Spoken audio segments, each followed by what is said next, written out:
On January 1st, 2026, Science published an article from researchers in China titled De Novo Design of Small Molecule Regulated Protein Oligomers.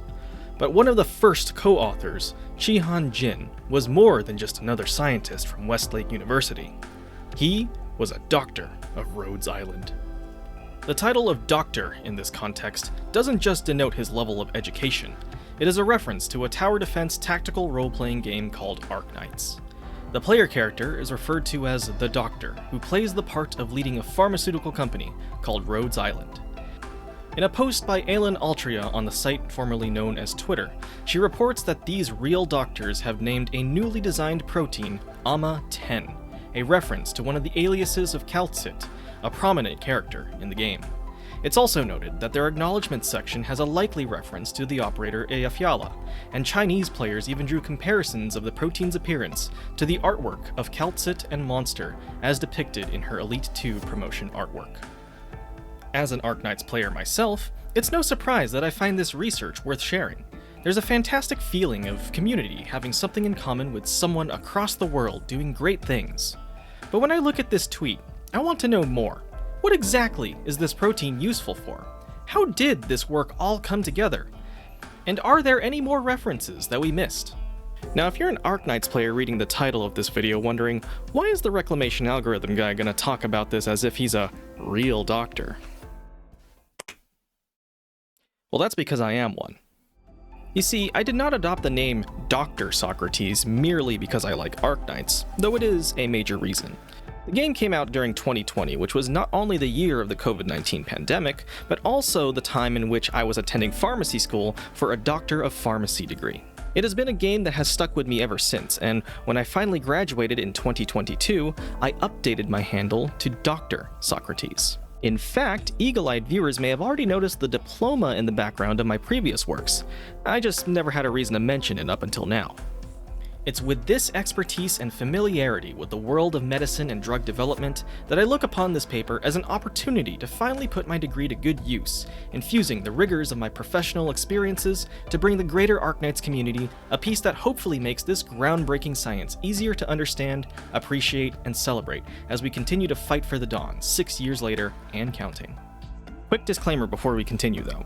I am a doctor by way of my education, but I am not your doctor, which means that if you are considering any sort of new therapy for yourself, you should be consulting with your own doctor and pharmacist on what the best course of action is for you specifically, regardless of what scientific study can claim. Also, in the interest of integrity and full disclosure, I do not currently hold a registered pharmacist license because I am not currently working a position that requires one. Take my words and critique with a healthy grain of salt, as you should with any media that you encounter online. Or, in other words, this does not constitute medical advice, and this information is being presented for educational and entertainment purposes. But I digress. This video isn't about me, no matter how qualified I am to talk about it. This is a video on a groundbreaking scientific advancement, published in one of the most prestigious journals worldwide, and how it came to be. I'm going to go over what exactly these scientists did and why in plainer language, give a brief critique and showcase on the methodologies involved, and I'll cover even more connections and Arknights references that we might have missed, especially ones that aren't publicly known yet.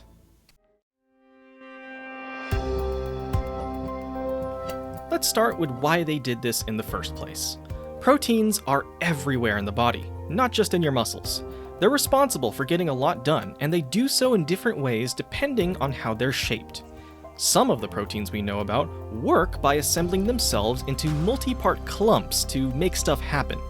If we are able to control when and how strongly they clump together with a drug, this could be an effective strategy to base a future medical treatment off of. This idea isn't new. Scientists worldwide have been at this for more than 30 years according to the intro of this paper and the sources that it cites. There's been a lot of previous research focused on using this strategy with proteins that already exist. But just like how power creep is liable to affect any live service game, Arknights included, things have gotten better over the years. Designing brand new proteins and seeing what shapes they take on has gotten a lot easier recently, and drugs on the market these days are usually safer and better studied. With that, the premise was simple. Design new proteins from scratch that come together into multi-part clumps when a specific drug is given. That's what the title of this paper, De Novo Design of Small Molecule Regulated Protein Oligomers, translates into in plainer language. And to start, they would need a good drug. Meet amantadine. We'll call it AMA for short. AMA is a small molecule drug that was initially used as an antiviral to treat the flu, before we figured out that it could also be used to treat Alzheimer's symptoms. AMA wasn't chosen from the get-go to make an Arknights reference, we'll get to that, but it was instead chosen because it had a symmetrical structure, good properties, and an established safety profile. All three are important if future doctors want to use this strategy in the future, so let's take a moment to explain why. If you look at AMA from the top down or bottom up along the nitrogen here, you'll notice that it has three identical sides to work with when I turn it. This makes it a great starting point for the protein design, since if we're trying to make multi-part clumps, we can use the same mold for all three sides of the molecule for the proteins to latch onto. In general, you want any spots where proteins interact with other parts or drugs to be very unique in its shape, so that things are much more likely to go where you want it to, like a jigsaw puzzle. Using symmetry in this case makes it so that you can just repeat the shape that works best, even if you start changing the other parts of the proteins involved. It's a very clever trick to make the later parts of the design process easier, and even then I feel like I'm underselling this by simplifying the language here. It's a very early investment for a subtle but considerable payoff later. The physical properties of AMA are also important to consider because it determines so much about how the drug can be used. If your drug is too big, for example, it might make it harder to give as a normal pill that you can just take by mouth instead of getting it injected. One of the rules of thumb that I learned to figure out if a molecule might make a good oral drug at a glance is Lipinski's Rule of 5. This suggested rule set specifies that a suitable oral medication will likely have a molecular mass of less than 500 Daltons, no more than 5 hydrogen bond donors, no more than 10 hydrogen bond acceptors, and a log P stat of less than 5. Yes, I know this was 4 rules, but all of them involve multiples of 5, so don't shoot the messenger, okay? Weighing in at 151 Daltons with 2 hydrogen bond donors, 1 hydrogen bond acceptor, and a log P of 2.4, AMA passes this test with flying colors. It is indeed a drug that is manufactured as pills to be given by mouth, which makes using it for this strategy much easier to justify. Imagine if AMA didn't exist yet. Drug design would be quite an additional challenge. Of course, none of this matters if AMA isn't safe to take. Thankfully, AMA has been out for decades at this point. There's a lot of safety research that goes into FDA approval for drugs before they even hit the market, but there's still a duty to keep an eye on things once drugs hit the shelves.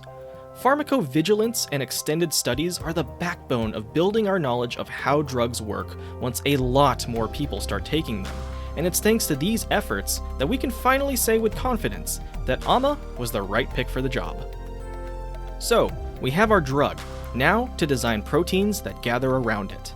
They would first start by designing and lab testing MAITs. That stands for monoamantadine-induced homotrimers. What this all means is that they were designing a protein that would normally stay apart, but when AMA is introduced, these proteins would be designed to clump together in groups of 3 copies to hold 1 molecule of AMA between them. Of the many possibilities, 24 designs were brought to the lab for testing, but only 1 came out on top. MAIT-03 would become the first successfully designed AMA-induced protein homotrimer, and this was such a big first accomplishment that this is the protein that we see Dr. Jin holding in this photo with his Calcit merch.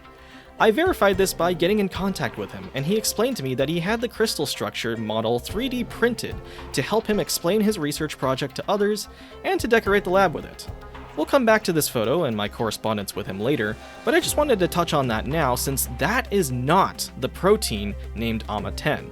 We're getting there, I promise, but they made a lot of stuff on the way to AMA10 that's important too, so bear with me please.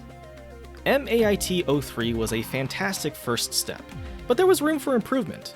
Much like how Arknights Doctors would shuffle around contingencies and operators to chase more impressive higher risk clears in contingency contract, these scientists looked at the data for MAIT-03 and realized that their results could be better. On the graphs in Figure 2, there was evidence that MAIT-03 was clumping together in groups even without AMA being added to the samples. The jigsaw pieces weren't precise enough, and so they could still mush together imperfectly despite missing the AMA in the middle. To solve this, they started placing a second AMA molecule facing the other way behind the first one, and designing new proteins based around holding both AMA molecules like this. These new designs were called DAITs, diamantidine-induced homotrimers.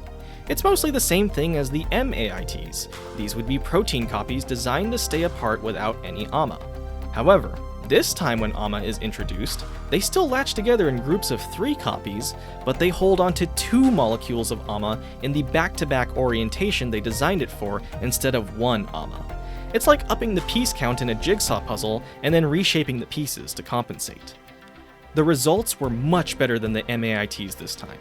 The tests that they ran on their best candidate, DAIT-17, showed that it stayed apart better without AMA and clumped together even stronger with the double AMA design.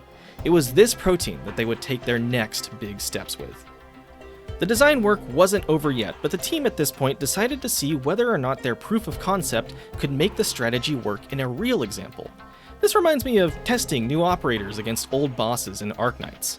Just because something is new doesn't mean that it's more fun to work with, especially if they can't respond to known challenges reliably and effectively. To test the strategy on a gene expression example, they attached DAIT-17 to heat shock transcription factor, another homotrimer protein that only clumped together in groups of 3 when heat stress was applied. This was something that they could measure the gene expression output of, since the output at the end of the chain reaction would be a known, easily measured product. When attached together on their own, that output didn't change much. But when AMA was added to help clump them together, the difference was like night and day. The plan was working, and this proved that future research could move forward with designing proteins from scratch to help amplify other systems like this.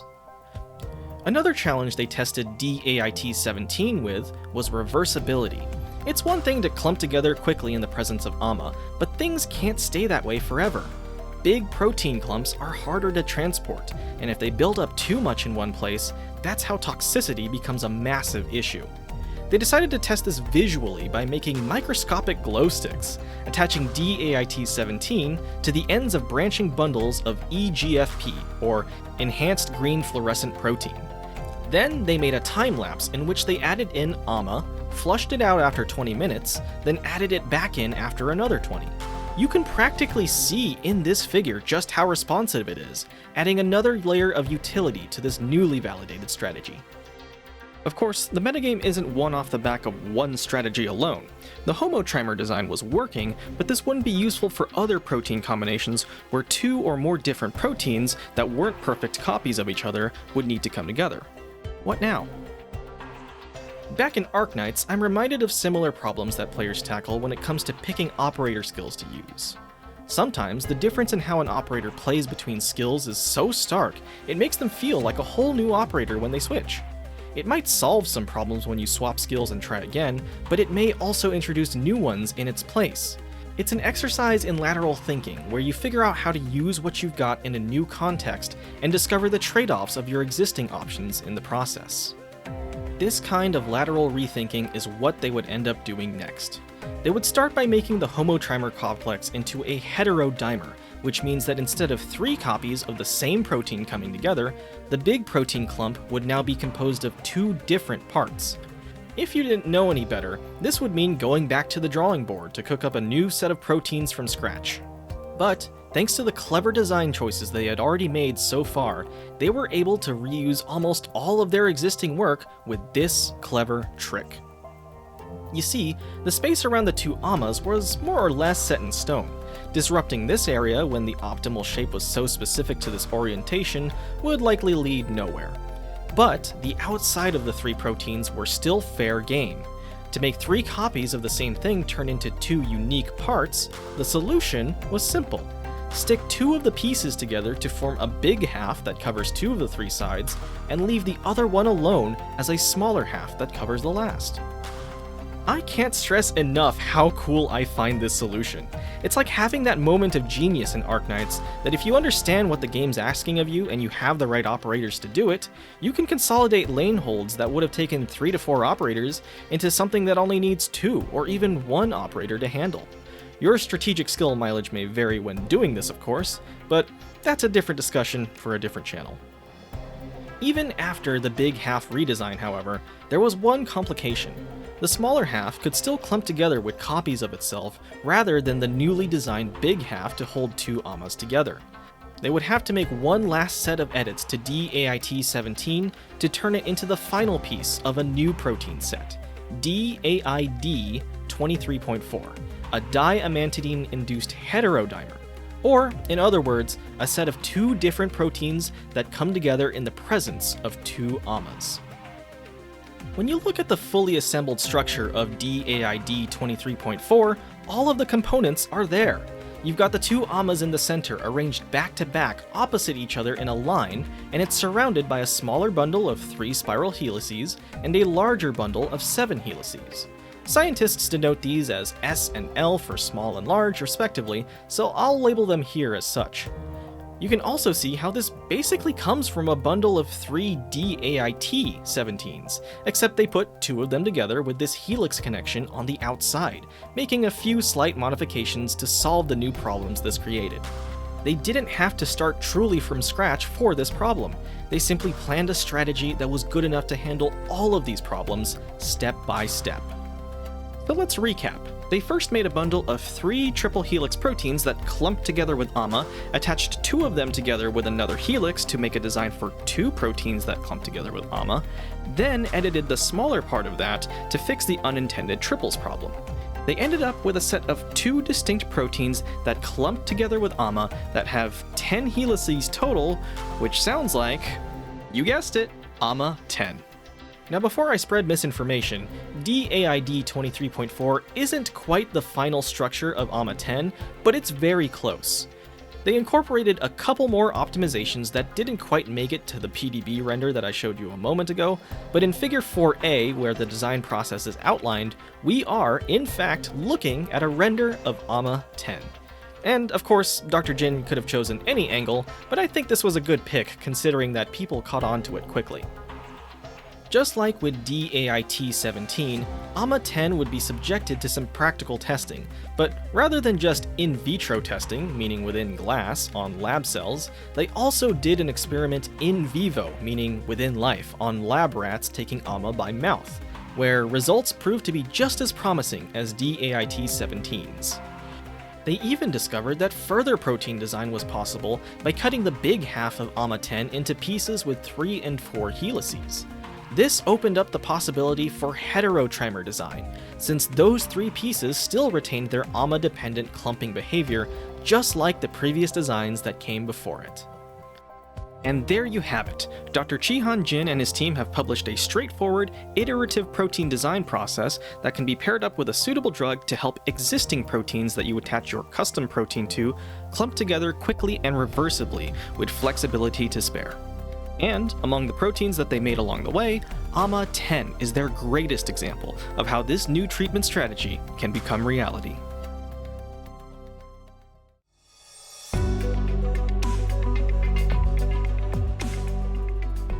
Now I've outlined the what and why of what they did, but I've glossed over the how a little bit. Reviewing materials and methods is an important aspect of science, and all papers that get published in reputable scientific journals like Science go through a process of peer review to make sure that things are legit.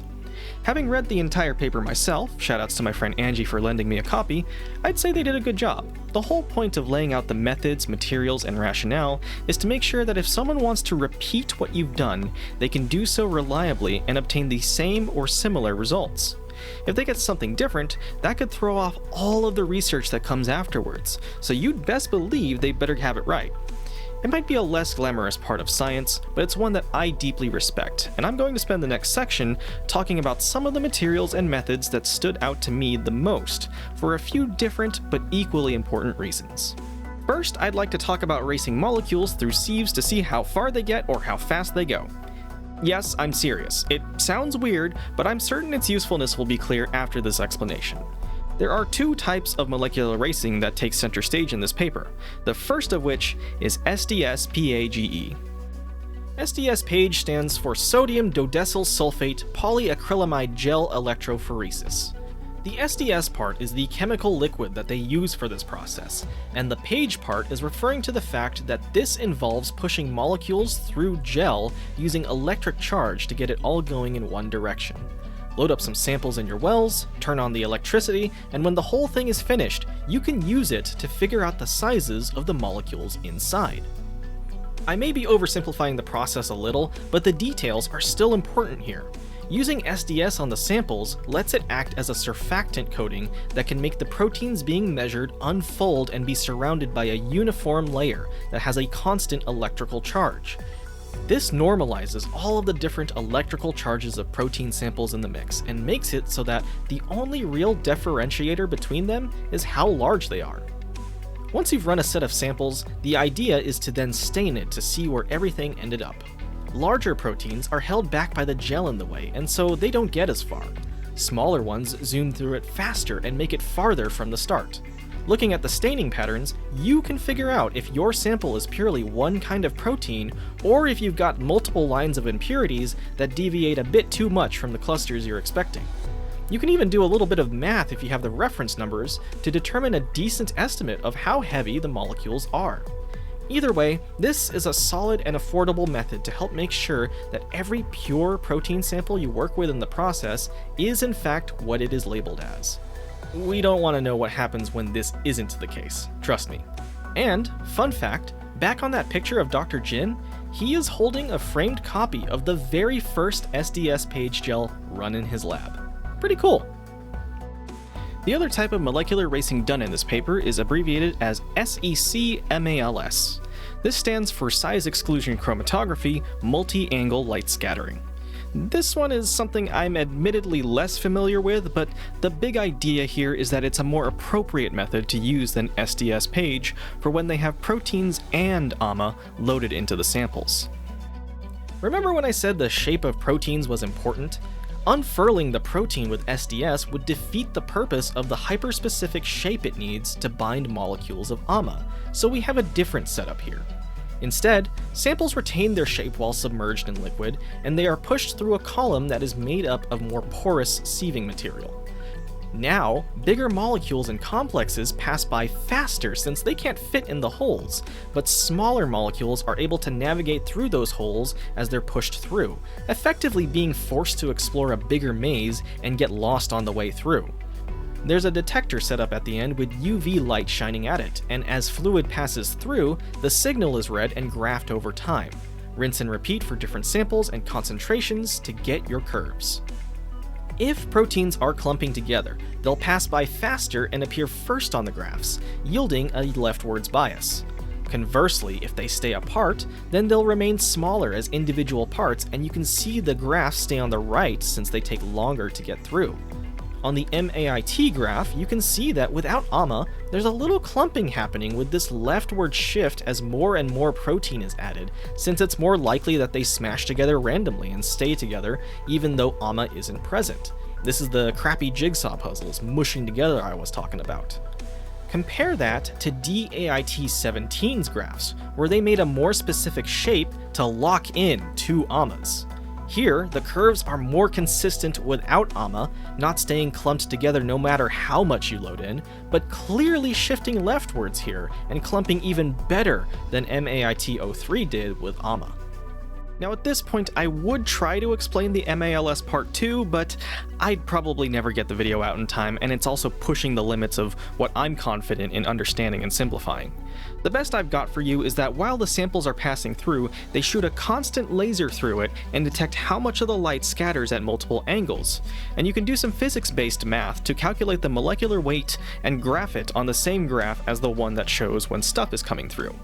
Very arcane wizardry by most people's standards, including mine, so I apologize for not being able to talk about this further because, you know, frickin' laser beams. People know how to do cool, weird things that help us do more cool, weird things that make life better eventually, and I think that's beautiful. Next, let's talk about using computers to design, model, and simulate proteins and drug molecules. This is a necessary staple and foundation of the process, because we've only got so much lab materials to go around. We definitely shouldn't be wasting time and resources on something we're less confident on, so scientists have to do a lot of computer simulation and calculations beforehand. To do this, we need a robust piece of software to model proteins and other molecules for us, and that's the job of Rosetta. The Rosetta software suite does more things that I know how to describe, but among this laundry list, it's a molecular modeling engine that other software can be built upon. This software is constantly updated and revalidated with new data all the time, which makes it one of, if not the, go-to software suite to handle biomolecular work like this. In fact, I even worked with a Rosetta-based project even before I got into pharmacy school.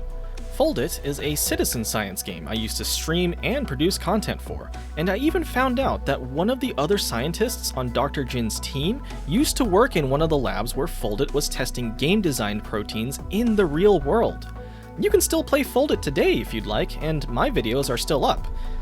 But I've definitely come a long way since then, as you can see. Speaking of games, you'd think leaving something to chance or RNG is more of a practice you'd do at a casino rather than a laboratory. But much like the actual Monte Carlo casino that techniques are named after, scientists can use guided randomization simulations to help shake things up and explore similar but different solutions in the design process. The randomization performed over the course of this paper involved a lot of computer-simulated actions, such as nudging the positions of molecules and atoms slightly to see if it's more stable that way in the model.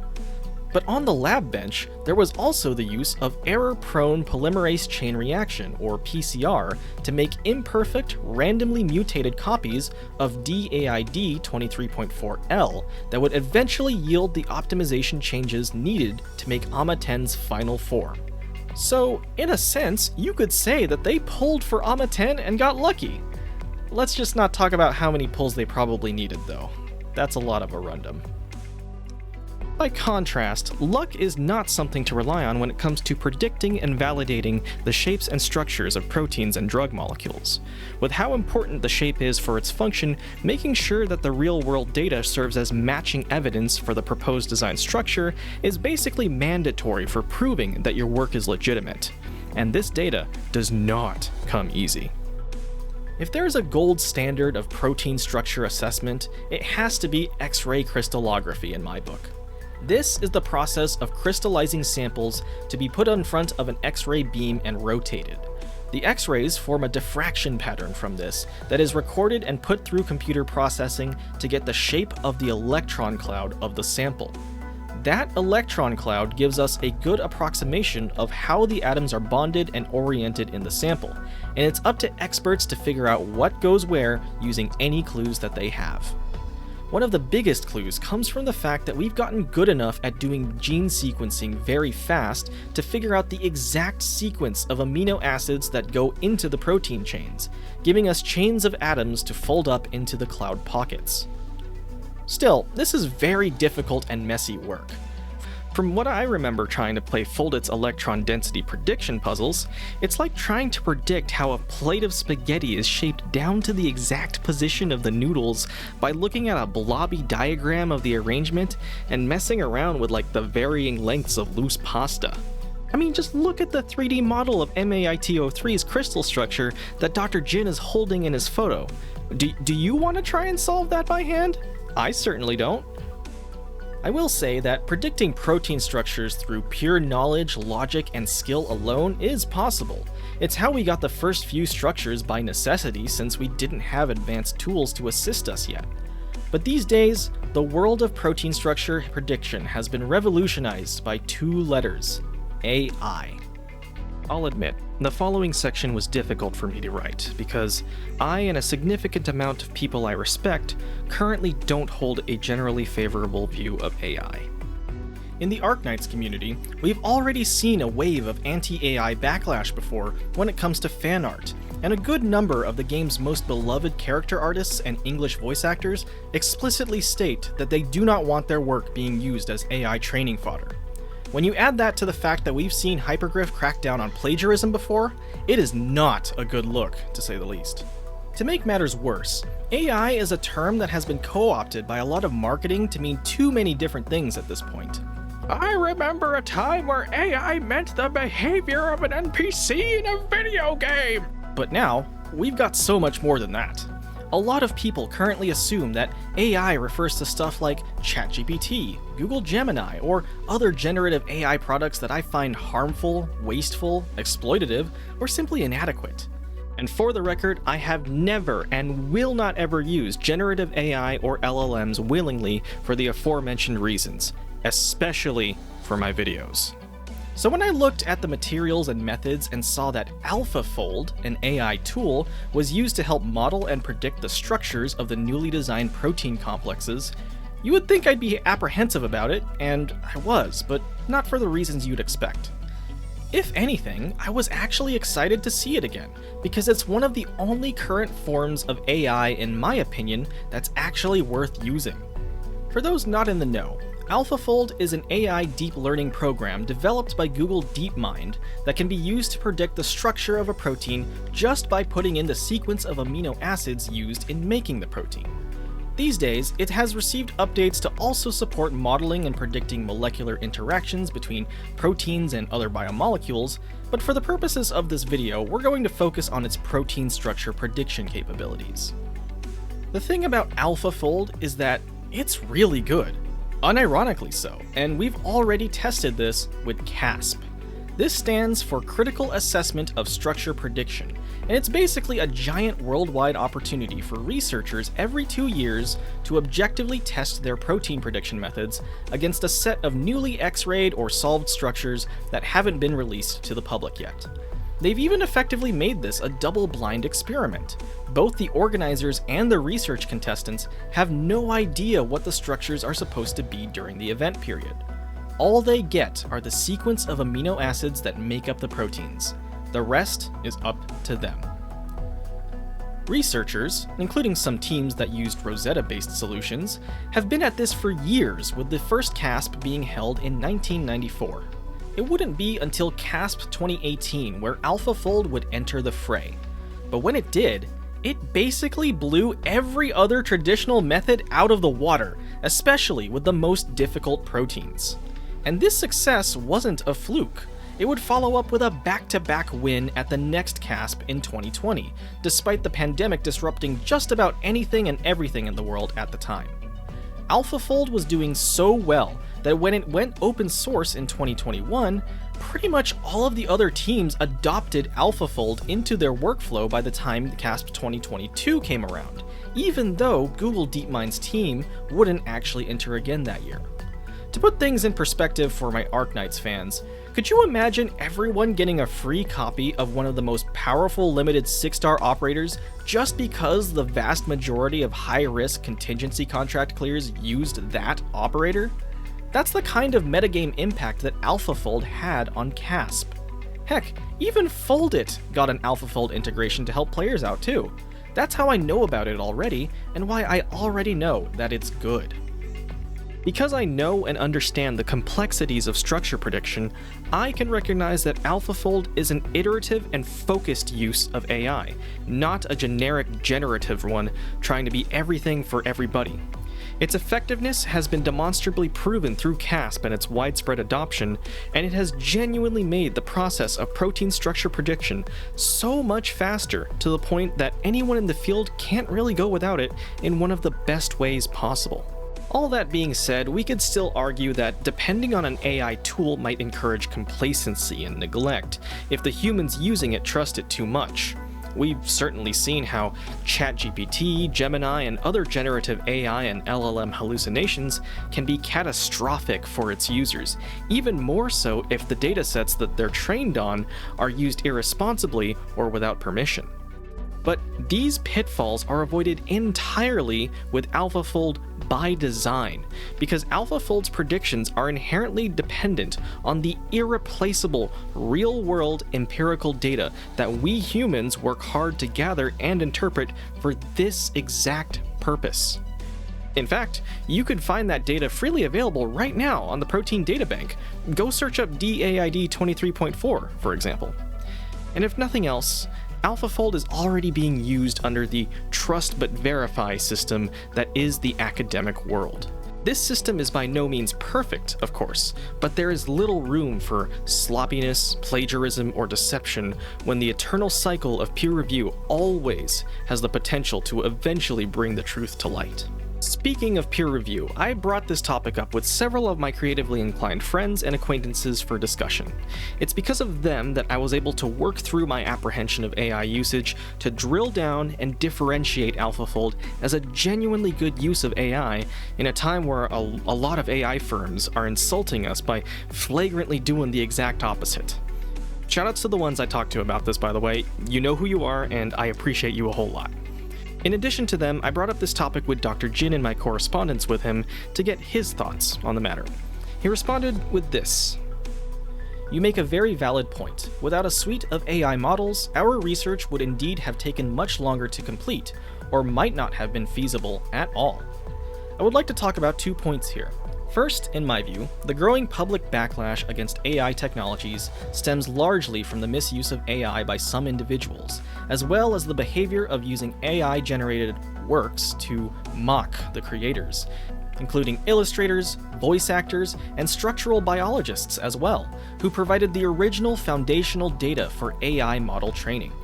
As a researcher specializing in traditional protein design, I felt a mix of awe and apprehension when I first learned about and tested AlphaFold.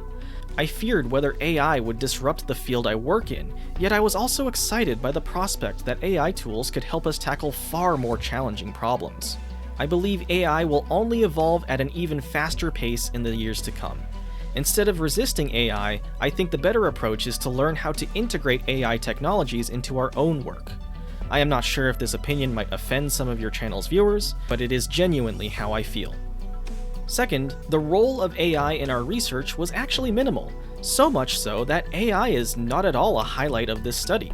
The novel protein design methodology we developed in this science paper is based purely on mathematical and physicochemical models, which is probably one of the reasons the editors took an interest in our work.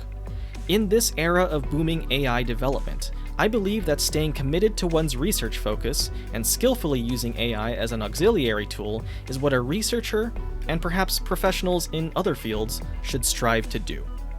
Lastly, wish you pull Hoshiguma the Breacher and Haruka on your first 10 pull.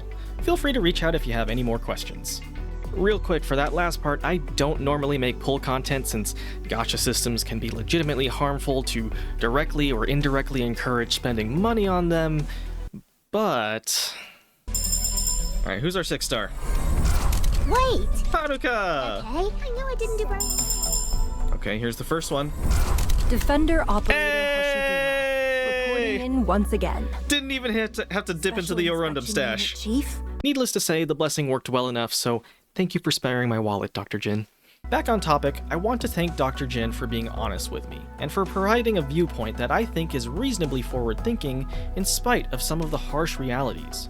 It's true, the AlphaFold usage was only a small part of the overall process, and the bulk of the work was done with real humans behind the computer using the knowledge they possess to make manifest the discoveries that lead to a brighter future. We shouldn't let the legitimately good work of these less harmful methodologies be waved around by arrogant profiteers trying to make their own work look better by association. It's our responsibility to ensure that our means are truly justified by more than just our ends. And I hope at the very least I've made my stance clear enough to help you understand why I think that AlphaFold's usage doesn't compromise the integrity of the accomplishment. Anyways, this section has gone on longer than I intended, but I feel like I need to be responsible at a time where that seems to be a luxury these days. Like I said at the beginning of this section, it's a less glamorous part of science, but it's only through critically examining the ways and means that we achieve our goals can we learn how to maintain and improve them in the future, and that's just what due diligence is.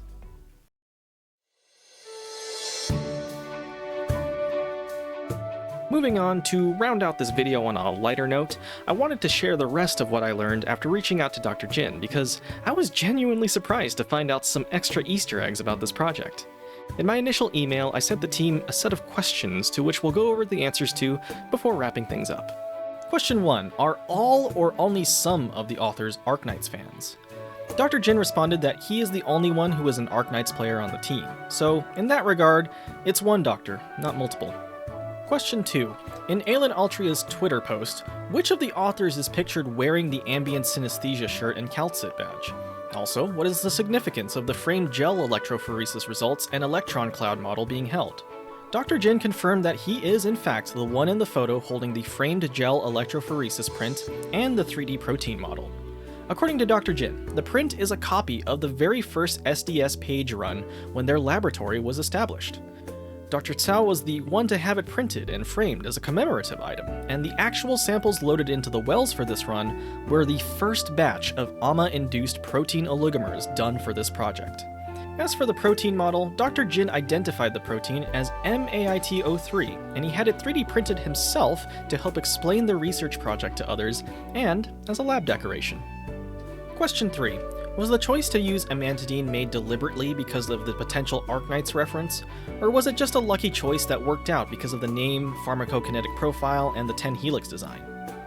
We had mentioned this earlier in the video already, but Dr. Jin confirmed that AMA became the drug of choice, not because of an Arknights reference potential, but because of the C3 symmetry and excellent chemical properties. That said, he went on with the following in his response, which I'll directly quote. However, selecting this molecule did give me a certain degree of motivation to see this project through to completion and publish an academic paper on it. The main reason we named the protein AMA-10 is that this AMA-induced protein heterodimer is composed of exactly 10 helices. Of course, it is also a tribute to the character, Calcit. Couldn't have said it better myself. Sometimes, things just work out. Questions 4 and 5. How long did it take to carry out all of the work described in this article? Can you confirm or deny that E. Adele and B. Wolf were references to operators Eyjafjalla and Baseline respectively? And if so, are they the favorite operators of anyone on the team? In terms of the time span, this research took approximately 4 years to carry out in total.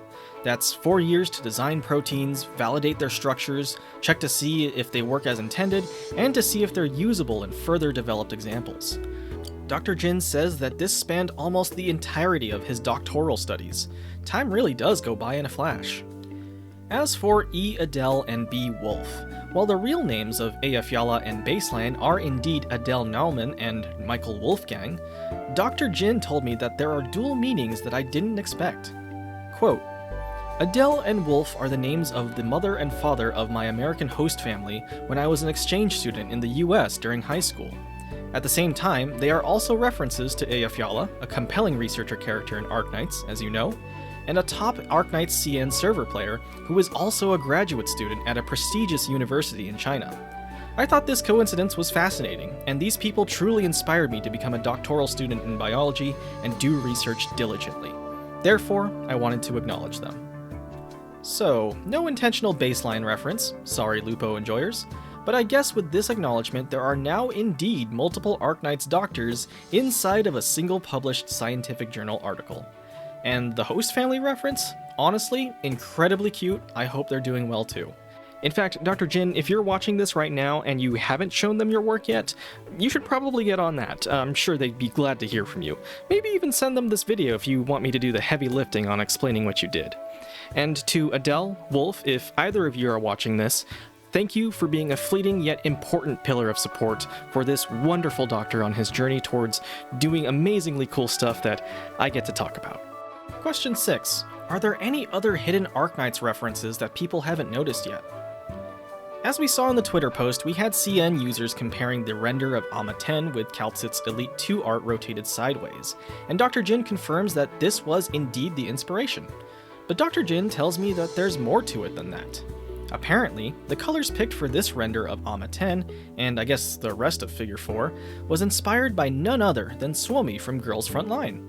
Moreover, back in Figure 2, the colors of the AMA-induced homotrimers are based off of 3 operators that Dr. Jin uses in integrated strategies. The purple corresponds to Ascalon, the sorta reddish-brown corresponds to Pepe, and the green corresponds to Monster. He then adds, "To be honest, I am not particularly skilled at color design, so I drew from color combinations I personally like in my daily life." Well, you know what, Doctor? I think you picked them well. Pepe deserves the love too. She just got her RA module in the global server and, Oh yeah. I'm the RA guy. I need to make a video on that, but I kind of dropped everything I had going on to make this one before Enfield releases. Let's let's wrap things up.